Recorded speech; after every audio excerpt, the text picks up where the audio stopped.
నిన్న నైట్ నేను ఒక వెబ్ సిరీస్ చూశాను. నేను చాలా రోజుల నుంచి వీడియోలు చేస్తున్నాను కానీ ఎప్పుడు సినిమాల్ని కానీ వెబ్ సిరీస్ని కానీ రిఫర్ చేయలేదు. కాకపోతే ఎందుకో నైట్ ఆ వెబ్ సిరీస్ చూశాక రిఫర్ చేయాలనిపించింది. అదే ఫ్రీడమ్ ఎట్ మిడ్ నైట్ అని చెప్పి నాకు చాలా బాగా నచ్చింది అనమాట.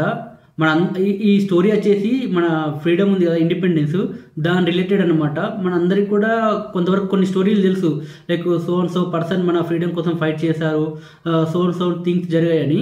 కాకపోతే అలాగే మనకు కొన్ని మిత్స్ కూడా ఉంటాయి. ఏంటంటే మిత్ ఏది కరెక్ట్ ఏది రాంగో మనకు తెలియదు, మనకు తెలిసిందే రైట్ అనుకుంటాం. అలాంటి విషయాలకు కొంతవరకు ఆన్సర్ ఇచ్చాడనే చెప్పాలి డైరెక్టరు. ఈ వెబ్ సిరీస్ మొత్తము చాలా వరకు 4-5 క్యారెక్టర్స్ ఎక్కువగా కనిపిస్తుంటాయి.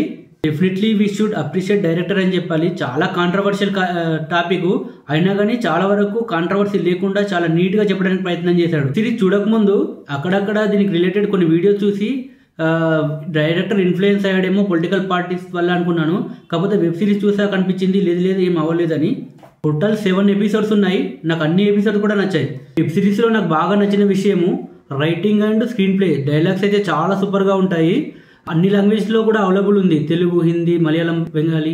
Please available at SonyLIV. చూడండి అందరూ, బాగుంది.